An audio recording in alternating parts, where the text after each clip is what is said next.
While I was having lunch at my daughter's apartment, my building manager called me with a shaky voice. "Are you home?" "No," I replied. "Then who is in your apartment right now?" he whispered. When I tried to leave my daughter's apartment to check on my own place, my daughter forbade me to do so and laughed loudly. You won't believe what she was hiding. Before we continue, please subscribe to the channel and write in the comments what time it is where you are now. The front door banged against the hallway wall with a thud that made me spill my hot tea. Mark burst through without ringing, his designer hoodie scraping against the doorframe as he stumbled forward. His glassy eyes scanned the room like a spooked deer's, and his unsteady hands fumbled with the zipper of that expensive hoodie he'd worn for 3 years. "Dad, I need money." The words tumbled out before he'd even caught his breath. 40,000. Tonight. I set down my half-full cup next to the scattered junk mail on the breakfast bar, keeping my old hand steady despite the jolt. The afternoon light streaming through the sliding glass door behind me cast long shadows across his pale face. His shirt was stained, untucked, and there were dark circles under his eyes that hadn't been there last week. 40,000? I crossed my arms over my chest, feeling the familiar acid of disappointment settle in my stomach. "What kind of mess are you in now, son?" Mark began pacing, his expensive sneakers squeaking against the tile floor in a frantic pattern. He couldn't stand still, couldn't even meet my gaze. His palm slammed the kitchen counter, making the sugar bowl rattle. "It's complicated, okay? Some investment went south, and I need to make it right. Fast." "Investment?" I kept my voice even, though my jaw clenched. "Or poker losses?" His face flushed a deep crimson, and he spun to face me, blocking the kitchen exit with his broad shoulders. "It's not your business what it is. I just need the money, and I know you have it from selling the book collection." "The collection?" 3 generations of Jensen passion and care, sold last year to fund my pension. The money was supposed to last me through whatever years I had left, not disappear into some online casino server because my 42-year-old son couldn't control himself. "Mark." I moved closer to him, noting how his hand twitched when he thought I wasn't looking. "How much do you owe them?" "Them?" His voice cracked on the word. "I don't know what you're talking about. The people who have you this scared, the ones who sent you here at 8 o'clock on a Tuesday night, looking like you haven't slept in days." He ran his fingers through his thinning hair, leaving it sticking up at odd angles. "Dad, please.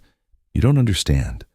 These aren't the kind of people who wait around for wire transfers." I'd heard variations of this speech before. Last year it was 15,000 for a sure thing crypto tip. The year before, 10,000 for sports betting debts. Each time Mark promised it would be the last time, that he'd learned his lesson, that he was done with gambling forever. "No, son." I straightened my shoulders and looked him directly in the eye. "Not this time." His face went pale, then red again. "What do you mean, not this time?" "I'm your son." Which is exactly why I'm saying no. I walked to the sink, turning my back on him deliberately. "Every dollar I give you disappears into some digital slot machine or poker game. I won't enable this anymore." "Enable?" The word exploded from his lips like a gunshot. "I'm asking my father for help, and you call it enabling?" "I call it what it is." I turned around, gripping the edge of the counter. "You're 42 years old, Mark. When are you going to stop running to Daddy every time you make a mess of your life?" He stared at me for a long moment, his chest rising and falling rapidly. Then something cold crept into his expression, something I'd never seen before in my son's face. "You'll regret this, old man." His voice was barely above a whisper, but the menace in it made my blood run cold. "You think you're so high and mighty, sitting on all that pension money while your own son is in trouble. Well, maybe it's time someone taught you what real trouble looks like." Before I could respond, he turned and stalked toward the door, his sneakers heavy against the floor. The screen door slammed shut behind him, and through the window I watched him climb into his sleek black sports car. The engine purred to life with a sound that rattled the kitchen windows. I stood in the doorway, watching his taillights disappear down the quiet cul-de-sac that led back to the main road. The sudden silence felt oppressive, broken only by the distant hum of lawnmowers and the settling sounds of the old house around me. I spent the weekend avoiding the kitchen where Tuesday's confrontation had taken place, keeping myself busy with weeding and small repairs around the house. Every time I walked past that doorway, I could still hear Mark's voice. "You'll regret this, old man." The threat echoed in my mind as I trimmed the hedgerow and checked the sprinkler system twice, trying not to think about the cold look in my son's eyes.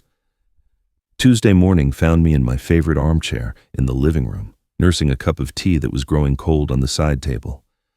My smartphone on its wooden stand began buzzing at exactly 2:30, its shrill tone cutting through the quiet house like a siren.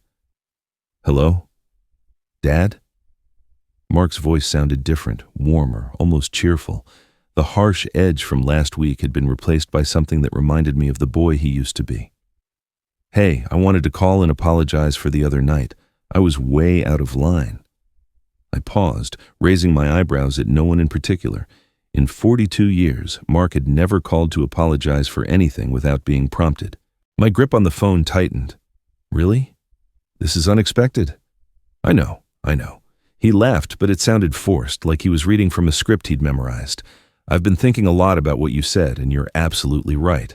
I can't keep coming to you every time I mess up. It's not fair to you." I glanced at the family photos on the mantel, pictures of Mark as a child, back when his biggest worry was whether he'd caught enough lizards for his jar. Those days felt like a lifetime ago. "We've been through this many times, son. This time will be different, I promise."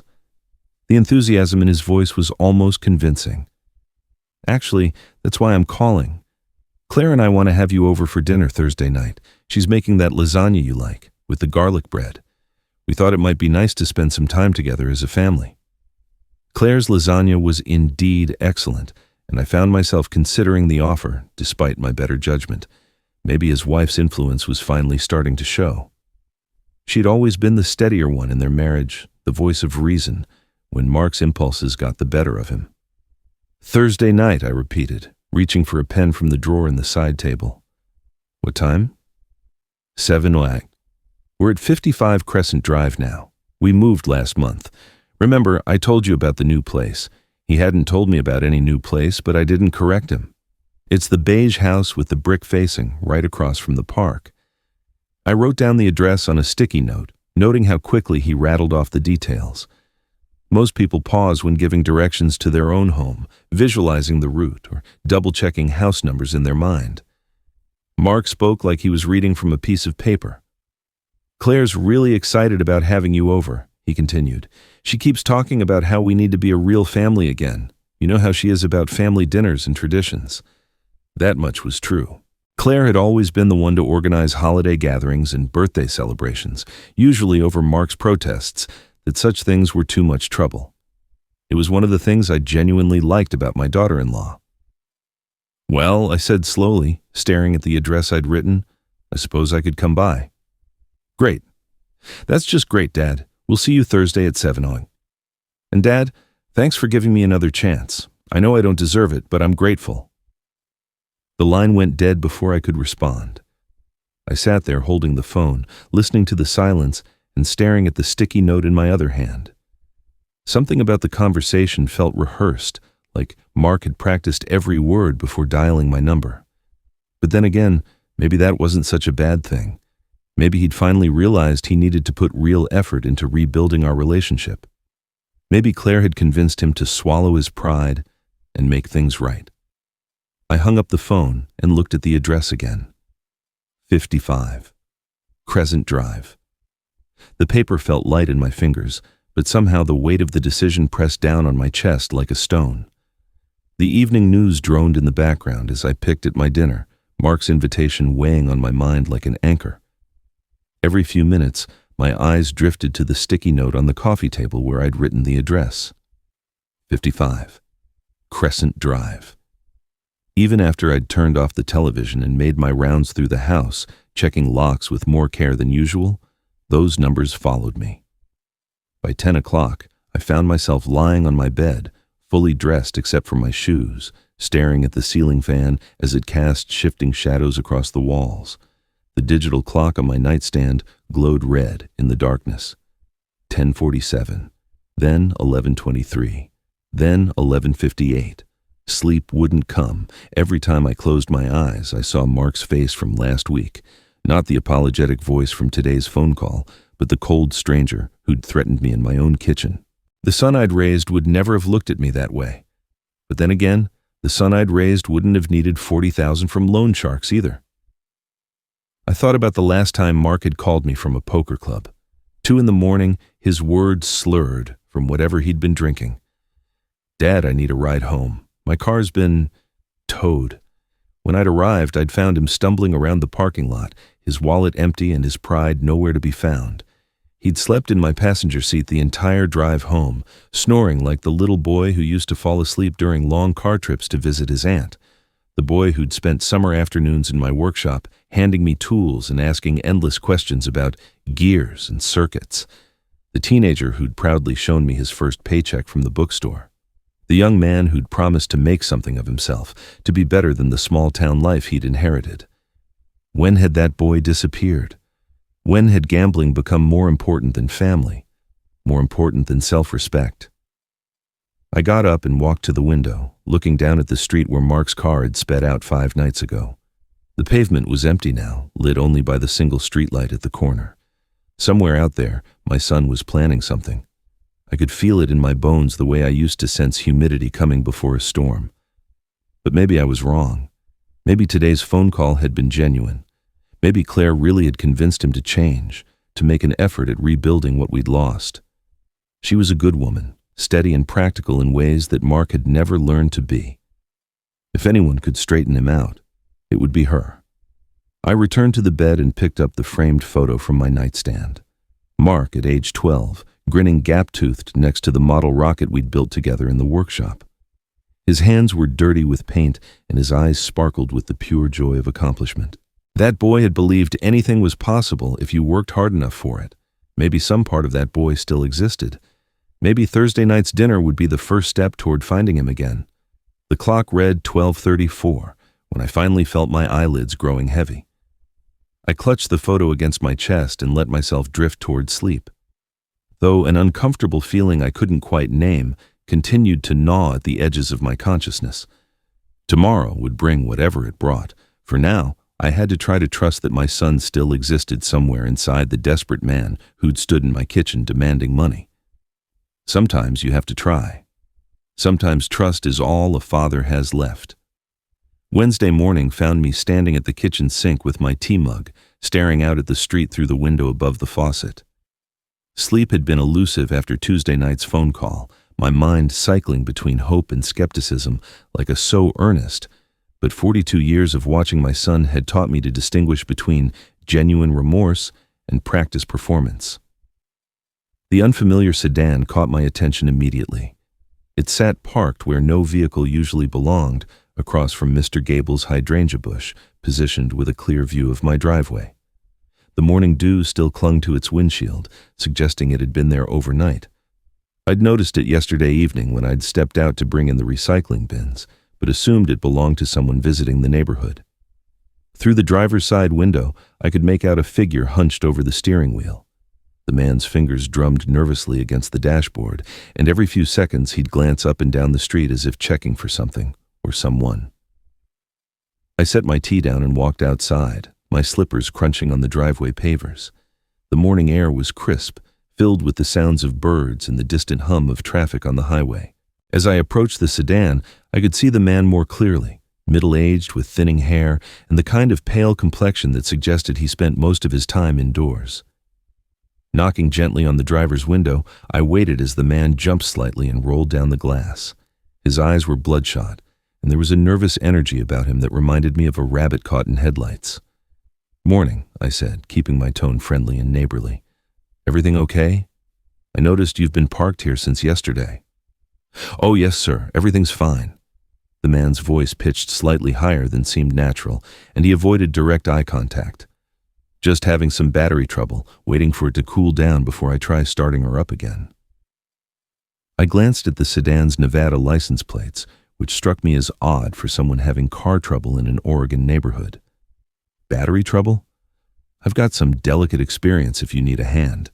Spent 40 years working on everything from vintage watches to small electronics. No, that's very kind of you, but I think it's more of an electrical issue, or maybe the alternator. He fumbled with his explanation, contradicting himself before the words were fully out of his mouth. I've got a buddy coming to take a look at it later. The tools visible in the open trunk suggested he might actually know something about automotive repair, but his nervous demeanor told a different story. I could see him gripping the steering wheel tighter as our conversation continued, knuckles white against the worn vinyl. Well, if you change your mind, I'm right across the street. Name's Arthur Jensen. I gestured toward my house, noting how his eyes followed the movement with intense interest. There's a good auto shop about 2 miles down Route 10 if your buddy can't make it out. That's real generous of you, Mr. Jensen, real generous. He seemed eager to end our conversation, already reaching for the window button. I'm sure we'll get it sorted out soon enough. All right then. I stepped back from the sedan, but something about the entire interaction felt wrong. The man's explanation had been too detailed for someone with genuine car trouble, and his nervousness seemed disproportionate to a simple mechanical problem. You take care now. Walking back toward my house, I found myself looking over my shoulder at the sedan one more time. The man had already rolled up his window and was back to drumming his fingers on the dashboard, occasionally glancing at my property with what looked like calculated interest rather than casual observation. I finished my tea standing by the kitchen window, watching the sedan and trying to shake the feeling that I'd just been lied to by a complete stranger.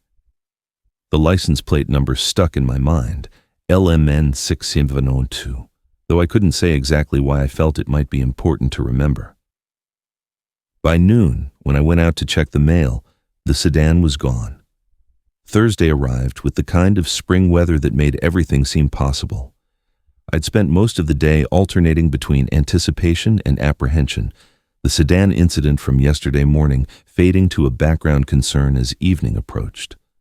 Mark's dinner invitation had consumed my thoughts, and despite my reservations, I found myself genuinely hoping this might be the beginning of something better between us. At 6:00, I began preparing for the evening. My gray blazer came out of the closet, slightly worn at the elbows, but still dignified enough for a family dinner. I polished my leather loafers until they reflected the bedroom light, selected a conservative tie, and checked my wallet to ensure I had enough cash should the evening call for it. From my small wine collection in the pantry, I chose a bottle of Merlot that had been waiting for a special occasion. The mirror reflected a man trying to look his best for his son, and the sight both pleased and saddened me. How long it had been since we'd shared a meal without tension. How many years since Mark had invited me anywhere without needing something in return. Stepping outside at 6:30, I nearly collided with Sam Holloway, who was watering the rose bushes that bordered our properties. His weathered face broke into a smile when he saw my formal attire. Well now, don't you look sharp this evening, Arthur? Special occasion?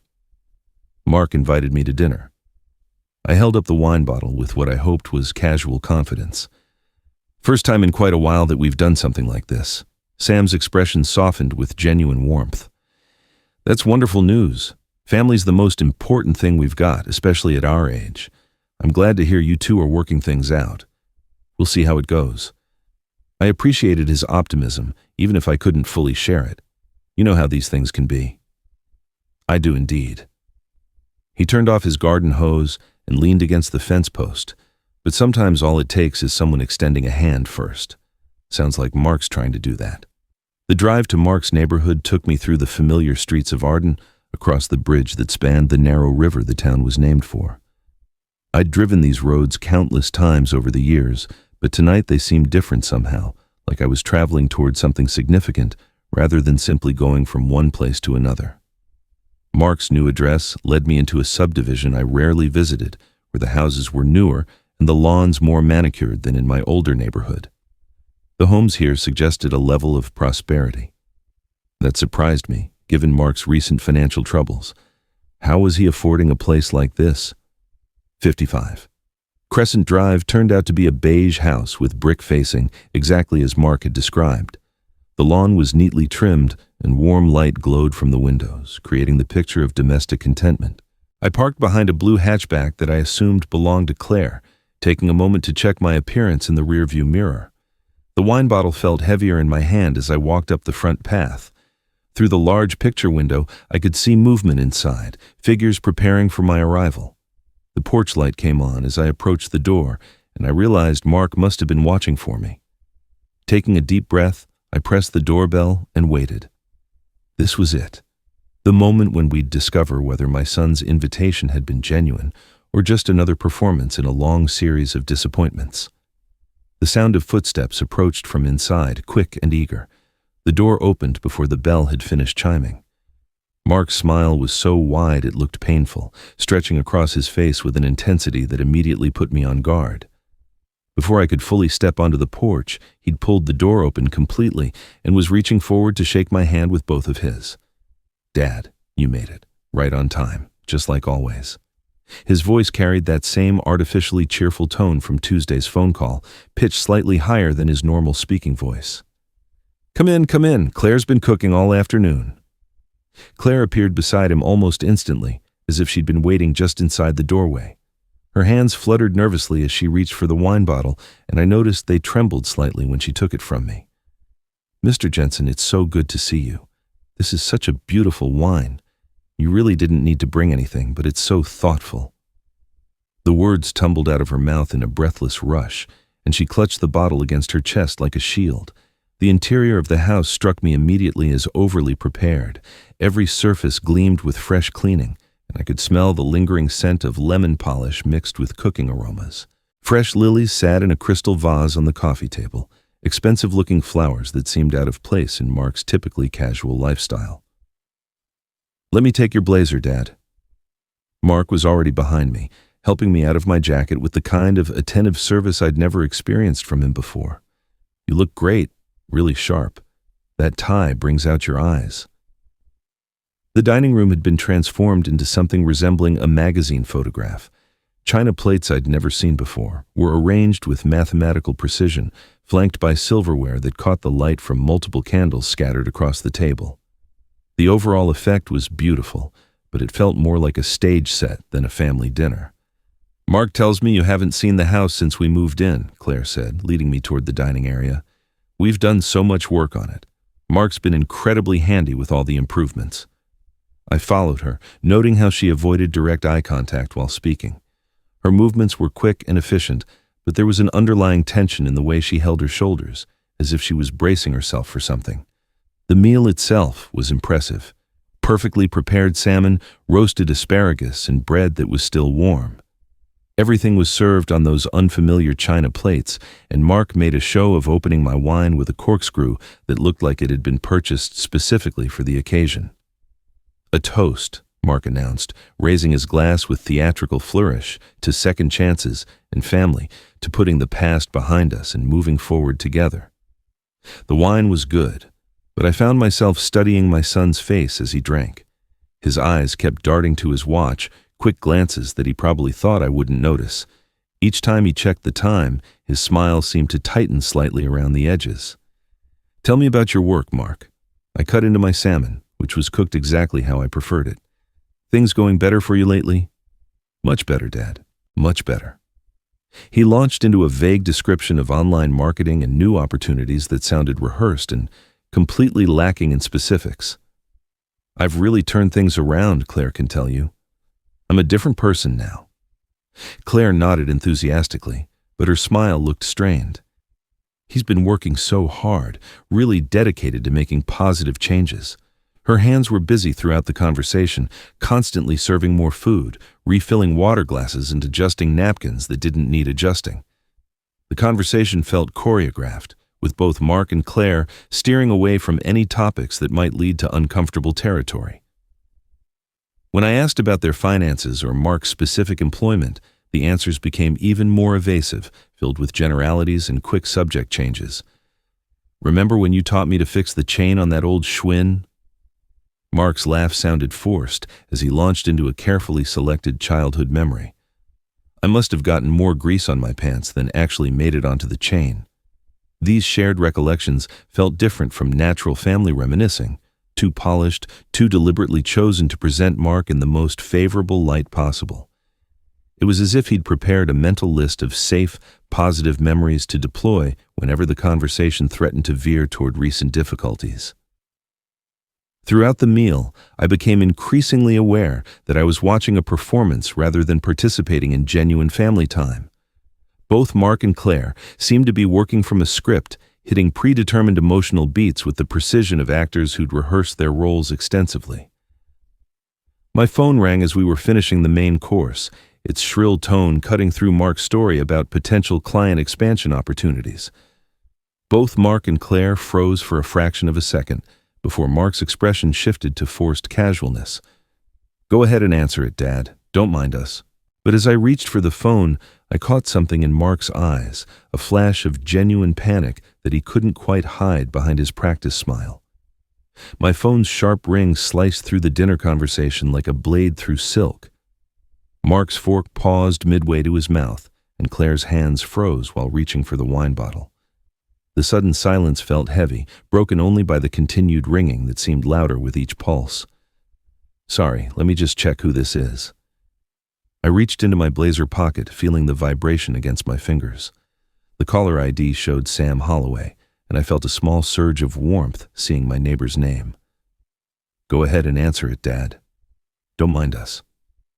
Mark's voice carried that same artificial cheerfulness from earlier, but I caught something else underneath, a tightness that hadn't been there moments before. "Sam, what can I do for you?" I stepped slightly away from the table, phone pressed to my ear, trying to maintain dinner etiquette while Mark and Claire watched with expressions that seemed too carefully composed. "Arthur, I hope I'm not interrupting anything important?" Sam's familiar gravelly voice came through clearly, tinged with concern. "I was just wondering. Are you home tonight? I thought I saw your car in the driveway earlier, but now I'm not so sure." "No, I'm actually at Mark's place for dinner." "Why? Is everything okay?" The words felt strange in my mouth, and I noticed Mark gripping his wine glass tighter, knuckles whitening against the crystal. There was a pause on Sam's end, and when he spoke again, his voice carried a note of alarm that made my stomach clench. "Arthur, there are lights moving around inside your house. Not normal lights. Flashlight beams, like someone searching through rooms. I've been watching for about 10 minutes now." The fork slipped from Mark's fingers, clattering against his plate with a sound that seemed to echo through the suddenly quiet dining room. Claire's face had gone pale, and she was clutching the wine bottle like an anchor. "What do you mean, lights moving around?" My voice sounded distant to my own ears, as if someone else was speaking the words. "Are you certain?" "Dead certain." I was out checking my mailbox when I noticed them. First in your living room, then the study. Now they're upstairs. Whoever it is, they're being systematic about it. Should I call the police? The room around me seemed to tilt slightly, and I felt my free hand instinctively reach for my car keys in my pocket. "Yes, call the police. I'm coming home right now. Be careful, Arthur. I don't know if they're still inside or not. I'll keep watching from my window until you get here." I ended the call and looked up to find Mark and Claire staring at me with expressions that would have been comical under different circumstances.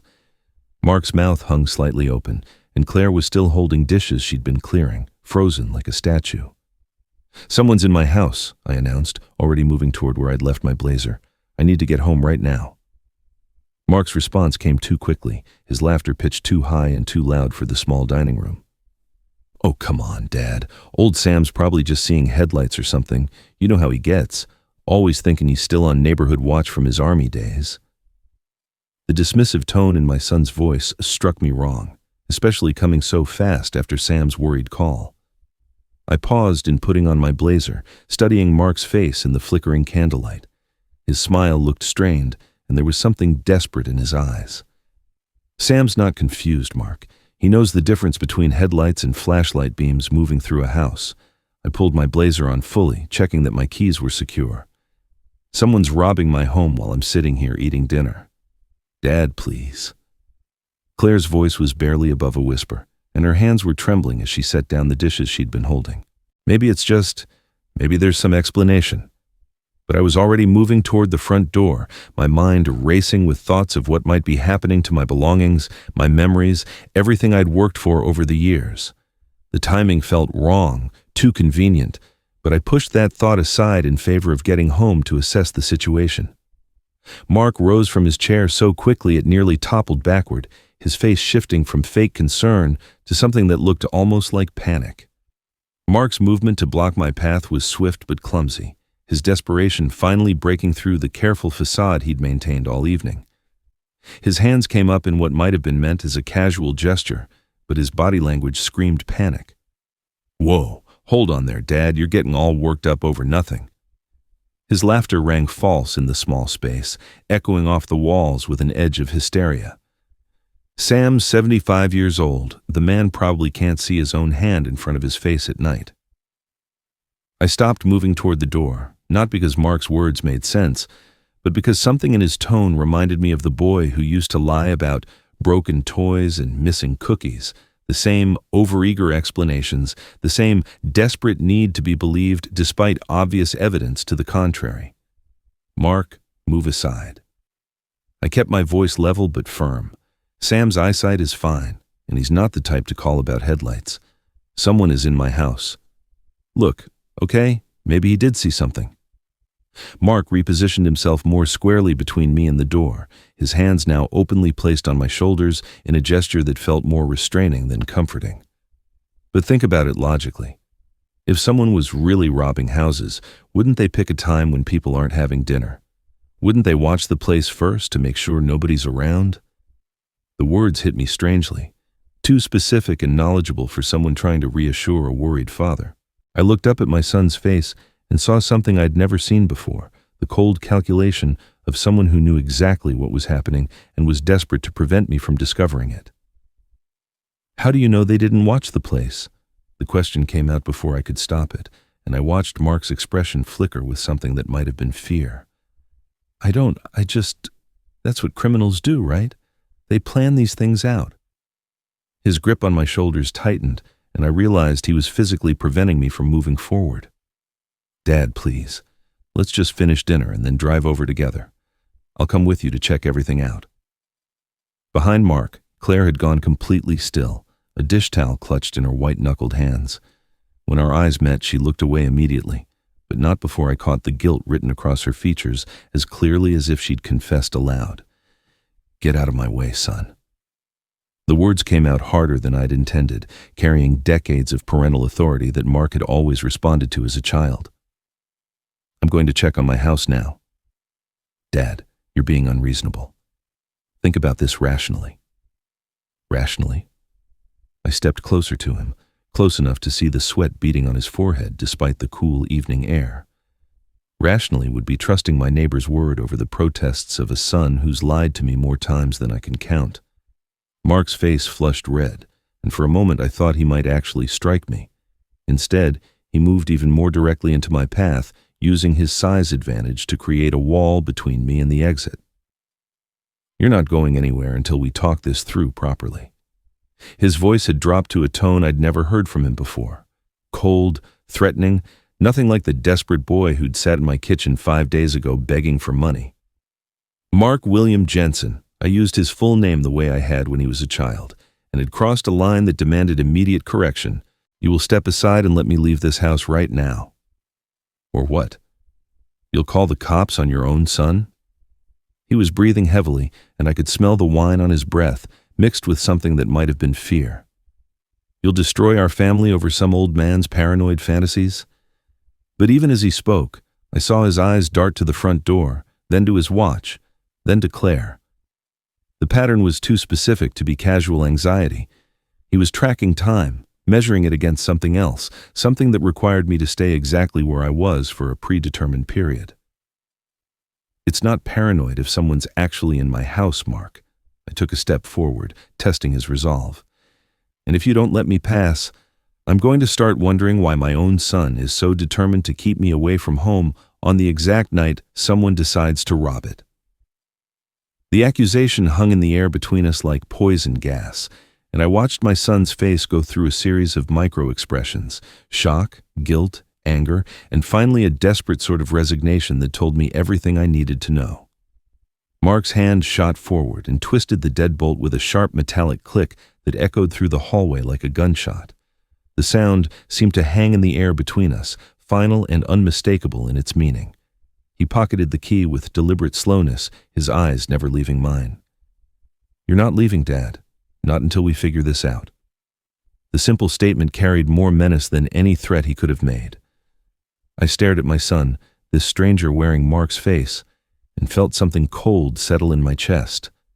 The boy I'd raised was gone, replaced by someone capable of locking his own father in a house while accomplices ransacked the family home. Mark. My voice was steady, though my heart hammered against my ribs. Unlock that door right now. I can't do that. He leaned back against the door, arms crossed, no longer bothering to maintain even the pretense of concern. Not until you calm down and listen to reason. Behind him, Claire had pressed herself against the dining room wall, the dish towel still clutched in her hands. Her face showed the kind of horror that comes from watching someone you thought you knew transform into someone unrecognizable. Listen to reason? I kept my voice calm, though every instinct screamed at me to force my way past him. Son, you just locked me in your house against my will while someone robs mine. What possible reason could justify that? You don't understand the situation you're in. Mark's tone carried a warning that made my skin crawl. There are people involved in this that you don't want to cross, people who don't forgive debts or accept excuses. The admission hit me like a physical blow. Not just that Mark had planned this, but that he was willing to sacrifice his own father to solve problems he'd created through his gambling addiction. I thought about the $40,000 he'd demanded, about the cold look in his eyes when I'd refused, about his promise that I'd regret my decision. I need to use the bathroom, I said quietly. Mark's expression shifted to suspicion, but basic human decency, or perhaps the last remnants of his upbringing, prevented him from refusing outright. Fine, but don't try anything stupid. The bathroom was at the back of the house, and I knew from previous visits that it had a window facing the backyard. As I closed the door behind me, I could hear Mark and Claire talking in hushed, urgent voices in the hallway. Their words were indistinct, but the tone was pure panic. The window was older than I'd remembered, with a simple latch that opened easily despite years of paint buildup. The screen came away with minimal noise, and I found myself looking down at a drop of perhaps 7 feet into Claire's compost heap. Not ideal for a 71-year-old man, but manageable if I was careful. Getting through the window required more flexibility than I'd possessed in years, but desperation provided both motivation and strength. I landed heavily in the soft mulch of the garden, dirt staining my blazer and small branches catching at my jacket. The impact sent a shock through my knees, but nothing felt broken. Behind me, I could hear Mark's voice getting louder, more agitated. How long before he realized what had happened? How long before he discovered the open window and empty bathroom? My car sat in the driveway where I'd left it, keys still in my blazer pocket. The engine turned over smoothly, and I backed out of the driveway with careful precision, not wanting to alert the neighbors to anything unusual. It wasn't until I was several blocks away that I allowed myself to fully process what had just occurred. My own son had betrayed me, not just refused to help, not just lied or manipulated, but actively orchestrated a crime against me while pretending to offer reconciliation. The dinner, the apologies, Claire's nervousness, all of it had been theater designed to keep me away from my house while it was being robbed. The drive back to my neighborhood passed in a blur of familiar streets and unfamiliar emotions. Anger, betrayal, and a deep sadness that felt like grief for the son I'd thought I knew. But underneath all of that was something else, a cold determination that Mark had inherited from me, along with his mother's eyes and my stubborn streak. He'd made a mistake in letting me discover his plan, an even bigger mistake in underestimating what his old man was capable of when pushed too far. I'd spent 40 years working with my mind, solving problems and dealing with difficult people. My son was about to learn that some lessons come too late to do any good. As I turned onto my street, I could see police lights flashing in the distance, red and blue reflections dancing off the windows of neighboring houses. Sam had kept his word and called the authorities. Now I needed to get home and find out exactly what my son and his accomplice had stolen from me. More importantly, I needed to decide what I was going to do about it. Red and blue lights painted my street in alternating colors as I turned the corner, my heart sinking as I realized the police cars were clustered directly in front of my house. The scene looked like something from a television drama. Multiple patrol vehicles, officers moving with purpose, and neighbors gathered at respectful distances, their faces reflecting the kind of morbid curiosity that comes with unexpected neighborhood excitement. I parked quickly behind the last police car and hurried toward my front door, where Officer Chen was coordinating what appeared to be the tail end of an investigation. Through the rear window of one patrol car, I could see a slumped figure in handcuffs, head down in the universal posture of defeat. "Mr. Jensen," Officer Chen approached me with the kind of professional calm that suggested he'd been expecting my arrival. "I'm glad you're here. We've got your burglar in custody, and your neighbor, Mr. Holloway, has been extremely helpful in providing details about the incident." Sam was right. The words came out as relief rather than surprise. I looked toward Sam's house and saw him standing by his fence, arms crossed with the satisfied expression of a man whose instincts had been vindicated. Someone really was in my house. "Yes, sir, they were. We apprehended the suspect in your study, attempting to access what appears to be a safe. He's confessed to breaking and entering, and he's also provided some additional information that I think you'll find disturbing." Officer Chen guided me toward the patrol car, where the burglar sat hunched in the back seat. Through the window, I could see a thin, pale man in his 40s, the same nervous individual I'd spoken to yesterday morning when he'd been sitting in that sedan across from Mr. Gable's hydrangea bush. His name is Leo Vance. Ring any bells? I spoke to him yesterday. He claimed to have car trouble. The memory felt surreal now, knowing I'd offered help to someone who was planning to rob me. He seemed nervous, but I thought he was just stressed about his sedan. According to Mr. Vance, he was hired to commit this burglary. He's been very forthcoming about the details, probably hoping for a reduced sentence. Officer Chen's expression grew more serious.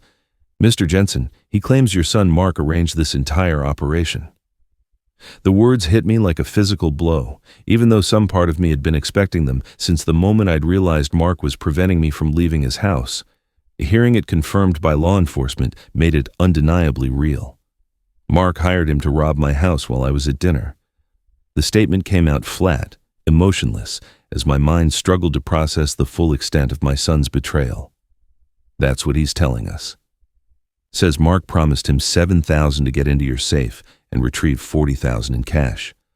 When we arrested him, he immediately started talking about how Mark had set up the dinner invitation specifically to keep you away from the house during the burglary. I walked closer to the patrol car and looked directly at Leo Vance.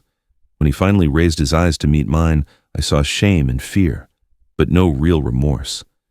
This was a man who'd been caught, not one who regretted his actions. "Did you get into the safe?" I asked Officer Chen, though I was still staring at the burglar. "No, sir. Your study door was locked, and by the time he got it open, Mr. Holloway had already called us. He fled back upstairs when he heard our sirens, but we had the house surrounded. The safe shows tool marks where he attempted to force it, but it held secure. We walked down to my study where I could see the evidence of Leo's failed attempt. My old Chubb safe, installed by my father 50 years ago, stood intact despite obvious signs of tampering. Tools were scattered around it, a crowbar, screwdrivers, what looked like a small drill, evidence of desperation rather than professional expertise. "Everything appears to be undisturbed," Officer Chen said, making notes on a clipboard. "But we'll need you to check thoroughly once we've finished processing the scene." Back outside, Sam approached with the measured stride of a man who'd been proven absolutely right about something important. His handshake was firm, his eyes bright with the satisfaction of a job well done. "I told you that sedan looked suspicious," he said, allowing himself a small smile. "Been watching that Vance character since Wednesday morning. Something about him just didn't sit right. Too nervous, too interested in your house specifically. You saved my life savings, Sam, if you hadn't called when you did." I trailed off, not wanting to think about what $40,000 would have meant to my pension security.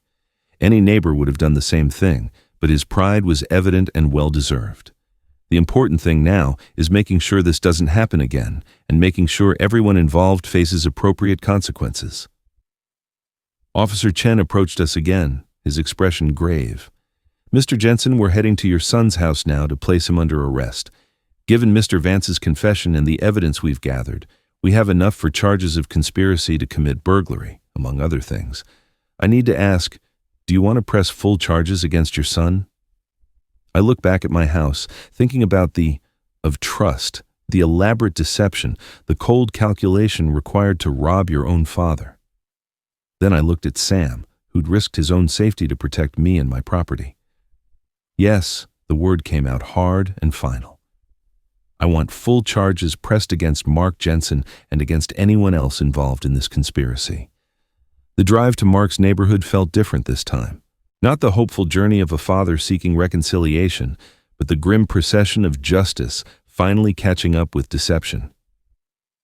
I followed the police convoy at a respectful distance, watching the red and blue lights reflect off house windows as we moved through the quiet streets of Arden.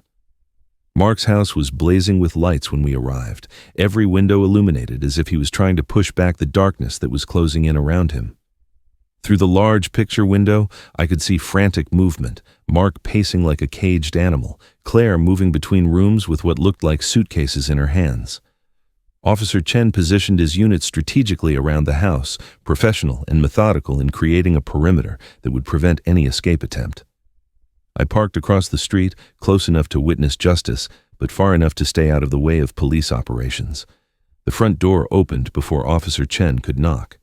Claire stood in the doorway, her face pale and drawn, looking like someone who'd been crying for hours. Behind her, Mark was visible, his earlier confidence completely evaporated, replaced by the desperate expression of a man whose careful plans had collapsed completely. "Mrs. Jensen, we have a warrant for your husband's arrest." Officer Chen's voice carried easily across the quiet street, professional but firm. "Is Mark Jensen inside?" "He's here." Claire's voice was barely audible, but she stepped aside to allow the officer's entry. "He's been expecting you." Mark appeared in the doorway, no longer the manipulative son who'd tried to charm me into compliance just hours earlier. His shirt was rumpled, his hair disheveled, and his hands shook visibly as Officer Chen began reading his rights. "You have the right to remain silent. Anything you say can and will be used against you in a court of law." "This is ridiculous," Mark's voice cracked as the handcuffs clicked into place. "You're destroying a family over some old man's paranoid fantasies. My father doesn't know what he's talking about. Mark William Jensen, you're under arrest for conspiracy to commit burglary, solicitation of criminal activity, and conspiracy to commit theft." Officer Chen's tone remained professional, despite Mark's protests. "Your accomplice has provided detailed testimony about your role in planning and financing this operation." "Accomplice? What accomplice? I don't know what you're talking about." But even as Mark denied everything, his eyes darted toward the patrol cars, and I knew he was looking for Leo Vance, hoping against hope that his hired burglar hadn't betrayed him. Claire stood in the doorway, watching her husband's arrest with an expression that combined horror and resignation. When Mark looked to her for support, she took a deliberate step backward, distancing herself both physically and emotionally from the man she'd married. "Claire, tell them this is crazy. Tell them I was with you all evening." Mark's voice was rising to a desperate pitch. "You know I didn't do anything wrong. I know you locked your father in our house." Her voice was quiet, but clear enough for everyone to hear. "I know you hired someone to rob him while you kept him away from home. I know you planned this whole thing because he wouldn't give you money for your betting debts." The admission hung in the air like a confession in church, final and damning. Mark's face went white, then red, then white again, as he realized his own wife was refusing to provide him with an alibi. "You don't understand what you're doing." He struggled against the handcuffs as officers guided him toward the patrol car. "There are people involved in this that you can't protect me from. If I can't pay them back, Then you should have thought of that before you tried to steal from your own father," Claire interrupted, her voice gaining strength, "before you turned our marriage into part of your criminal schemes." As Mark was placed in the back of the patrol car, I could see him through the window, still talking desperately to anyone who would listen, still trying to manipulate his way out of consequences he'd brought entirely upon himself. But the door closed on his protests, and suddenly, the street was quiet again, except for the radio chatter of police communications. Officer Chen approached my car as the convoy prepared to leave.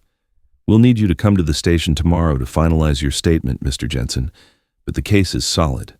Between Mr. Vance's confession and Mrs. Jensen's corroboration, your son will be facing serious charges." I nodded, watching the patrol car containing Mark disappear around the corner. 42 years of fatherhood, and it had come to this. My son handcuffed in the back of a police car, facing prison time for trying to rob his own father. The neighborhood slowly returned to normal as the police cars departed, porch lights dimming and curtains falling back into place. But for the Jensen family, nothing would ever be normal again. 2 days had passed since the arrests, and Saturday afternoon found me sitting on my front porch with Sam, sharing a quiet lemonade and watching the neighborhood settle into its weekend rhythm. The media attention had faded, the police tape had been removed, and life in Arden was returning to its comfortable predictability. "Court called this morning," I told Sam, taking a sip from my glass and enjoying the simple pleasure of peaceful conversation. "Mark got 7 years probation, full restitution, and 1,000 hours of community service. Judge said the family nature of the crime was an aggravating factor, not a mitigating one." Sam nodded approvingly. "Sounds about right." "What about the other fellow, Vance? 3 years in state prison, Judge wasn't as lenient with him being a repeat offender and all." I looked across the street where the empty space in front of Mr. Gable's house reminded me of where this whole drama had started. "Funny thing is, I almost feel sorry for Mark." Almost. Almost counts for something, I suppose. Sam sat down his lemonade and leaned back in his chair. "Shows you're still his father, even after everything that happened." The conversation lapsed into comfortable silence, the kind that only comes between friends who've been through something significant together. Sam had become more than just a neighbor over the past few days.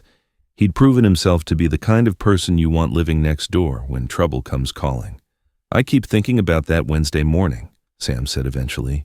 "Something about that sedan just bothered me, you know? Couldn't put my finger on it at first, but it was like watching someone case a house in broad daylight. Your instincts were spot on, if you hadn't been paying attention, if you hadn't called when you did." I shook my head, not wanting to dwell on what might have happened. "Those savings represent 40 years of work, Sam. My entire pension was in that safe." "Well, it's still there, and that's what matters." He gestured toward my house with obvious satisfaction. "And now you know your home security is solid. That old safe of your father's proved its worth." I'd spent the previous day upgrading my security system, installing motion sensors, and improving the locks on my doors and windows. Not out of paranoia, but out of practical acknowledgement that trust, once broken, needed to be rebuilt gradually and with appropriate precautions. "Heard from Claire yesterday," I mentioned, knowing Sam would be interested in the aftermath. "She's filing for divorce, said she can't be married to someone who'd victimize his own family for gambling money." Smart woman. She seemed like she was caught in the middle of something she never signed up for. Sam's tone was sympathetic. "Any word on whether Mark's getting help for his gambling problem? Court-mandated counseling as part of his probation. Whether it takes or not." I shrugged, trying to balance hope with realism. "I suppose that's up to him now. I can't fix him, and I can't keep enabling him by bailing him out of trouble." The afternoon sun was warm on my face, and for the first time in days I felt truly relaxed. The crisis was over, justice had been served, and life could move forward. Not the same as before. Trust, once shattered, leaves permanent scars, but forward nonetheless. "You know what the strangest part of all this was?" I asked Sam. "That dinner on Thursday night, sitting there, watching Mark and Claire perform like actors in a play, knowing something felt wrong, but not being able to identify what it was." "Parental instincts," Sam said simply. "You raised that boy, so you know when he's being genuine and when he's putting on an act. The problem was, you wanted to believe he'd changed." "Exactly. I wanted to believe it so badly that I ignored the evidence right in front of me." I finished my lemonade and set the empty glass on the small table between our chairs. "Won't make that mistake again." Doesn't mean you stop hoping, though. Just means you hope with your eyes open. As evening approached, neighbors began emerging for their usual weekend activities. Lawn care, dog walking, the general bustle of community life. Mrs. Gable waved from her garden, and the Johnson kids rode their bicycles past my house, their laughter echoing off the quiet street. This was what Mark had tried to steal from me, I realized. Not just money, but the security that comes from knowing you can age in place, surrounded by people who care about your welfare. Sam's vigilance had protected more than just my savings. It had preserved the peace of mind that makes retirement possible. "Thank you," I said to Sam, the words carrying more weight than casual conversation, "for watching out for me, for trusting your instincts, for being the kind of neighbor everyone deserves." Sam smiled, the expression mixing pride with genuine affection. "That's what neighbors do, Arthur. We watch out for each other." He gestured toward the empty street where Vance's sedan had once sat. Besides, it felt good to put those old neighborhood watch observation skills to use for something worthwhile.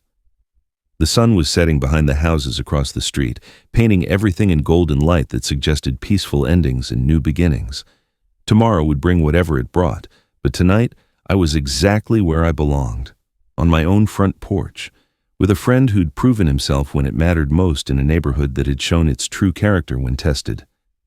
Justice had been served, community had been preserved, and trust, though modified by experience, remained possible between people who earned it honestly. If you liked this story, please like this video, subscribe to the channel, and share your impressions of this story in the comments. To listen to the next story, click on the box on the left. Thank you for watching.